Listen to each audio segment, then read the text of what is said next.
Day 4 of reading a book of Luke to you guys, so that whenever Christmas time comes around, we will all understand why and what Christmas was made for. So Luke chapter 4 starts off by telling us the temptations of Jesus. Jesus was tempted in many ways by the devil, and I'm going to show you each way that he was tempted by the devil, but before I want to give you a quick backstory. So Jesus was tempted by the devil for 40 days. 40 days, keep that in mind. And throughout those 40 days, he did not eat a single grain of food. Imagine how weak we would feel if we went 40 days without eating food. So in our minds, we're thinking, okay, Jesus is kind of like weak in a sense because he hasn't eaten anything. And it says in the Bible that he starved during those 40 days of fasting. So in our minds, we kind of think, okay, he was fasting, he's kind of weak, and the devil is trying to get to him. And it kind of makes me think, like, how often do we feel so weak to where it's like we just let the devil take over us? Like we don't even try and resist the temptation anymore because we feel too weak inside. But anyways, in verse 3 it says, "Then the devil said to him, 'If you are the Son of God, tell this stone to become a loaf of bread.' But Jesus told him, 'No, the scriptures say people do not live by bread alone.'" Verse 5 reads this, "Then the devil took him up and revealed him to all the kingdoms of the world in a moment. 'I will give you the glory of these kingdoms and authority over them,' the devil said, 'because they are mine to give to anyone I please. I will give it all to you if you worship me.' But Jesus replied, 'The scriptures say, you must worship the Lord your God and serve only him.'" And then finally, verse 9, it reads this, "Then the devil took him to Jerusalem to the highest point of the temple and said, 'If you are the Son of God, jump off, for the scriptures say, he will order his angels to protect and guard you, and they will hold you up by their hands so you won't even hurt your foot on a stone.' But then Jesus replied, 'The scriptures also say, you must not test the Lord your God.'" So boom, right there, many different ways, many different shapes, many different forms, the devil tried to tempt Jesus while Jesus was at his lowest, or what the devil could have thought, because, he felt weak kind of in a sort of way because he hadn't ate any food in 40 days. So I guess I'm thinking in the devil's mind, he's like, okay, he's at his lowest point, I can go at him. I can make him slip, I can make him mess up so that people can turn to me and get away from him. But Jesus is like, I got God. So we can get tempted by the devil in many different ways, many different shapes, and many different forms, but we can still resist the temptations that he has for us. But to be honest, it's not even us. It's not us that's going to be able to deny that temptation that the devil has for us. It's the Spirit living inside of us. It's the Lord. It's Jesus. It's that living inside of us. A Bible verse says that the flesh is weak, but the Spirit is willing. The flesh is weak that it will fall into that temptation every time you try to do it on your own.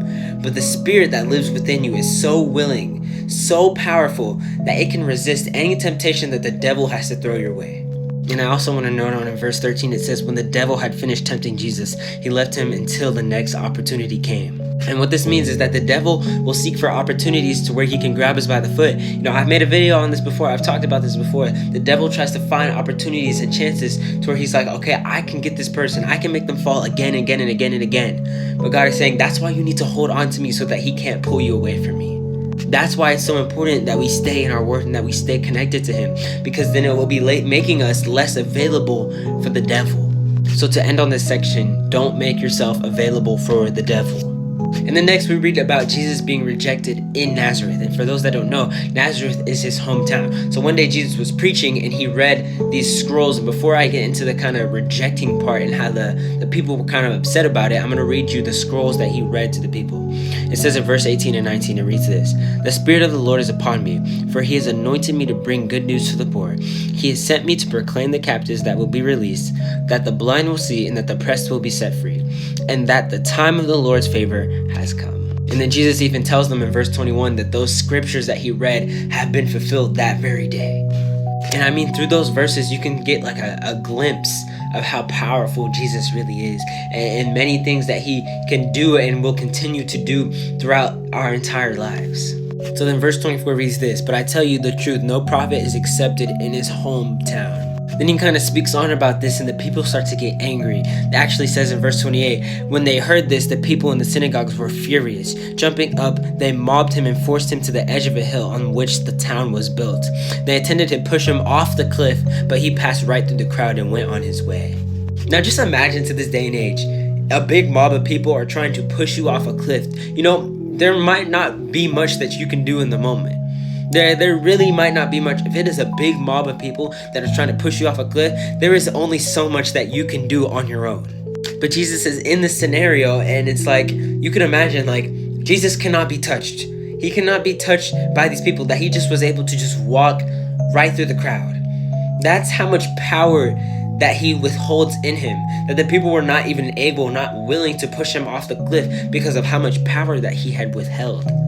Then Jesus cast out demons out of a man. It says in verse 33, once he was in the synagogues, a man possessed by a demon, an evil spirit cried out shouting, "Go away, why are you interfering with us, Jesus of Nazareth? Have you come to destroy us? I know who you are, the Holy One of God."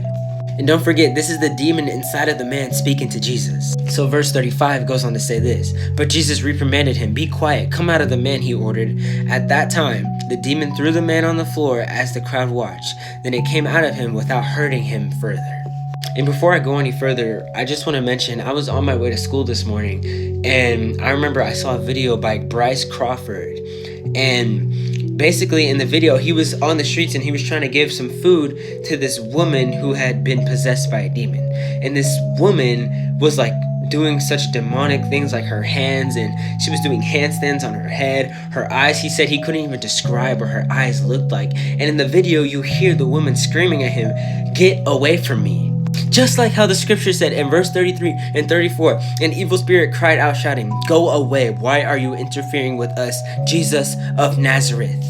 So you may not believe in demons, but demons are real in this world. And this is a real thing that people are being possessed with to this day. And some people don't even realize it, but they are being possessed by demons. And they're doing demonic things that they didn't even think in their lifetime they would ever end up doing. So I warn you, beware of the evil spirits and stay connected with Jesus Christ. But to sum up the rest of Luke chapter 4, Jesus goes on healing a woman who later on prepared a meal for her family. And Jesus even cast out more demons out of people. And fun fact about the demons knew that he was the Messiah. So Jesus rebuked them from saying anything further about him being the Messiah. And I can see this confusing a lot of people. Like, it confused me whenever I first read this a while ago. And I had to go ask my dad and do some research on it. But what I found is that Jesus didn't want people to be focused on him so much. Because it says, remember in the scripture back here, it says, "The Spirit of the Lord is upon me, for he has anointed me to bring the good news to the poor. He sent me to proclaim the captives will be released, that the blind will see, and that the oppressed will be set free, and that the time of the Lord's favor has come." The time of the Lord's favor has come. Meaning that Jesus is doing all this for everyone to recognize the Lord, and that the Lord is God. He didn't want people to be so focused on him and so focused and worried about what he's doing, so that people are thinking, oh, that he is like the main thing. But Jesus is saying, no, there's someone up there that is way more powerful than I will ever be. So there's day 4, Luke chapter 4. God bless y'all, and I'll see y'all for day 5.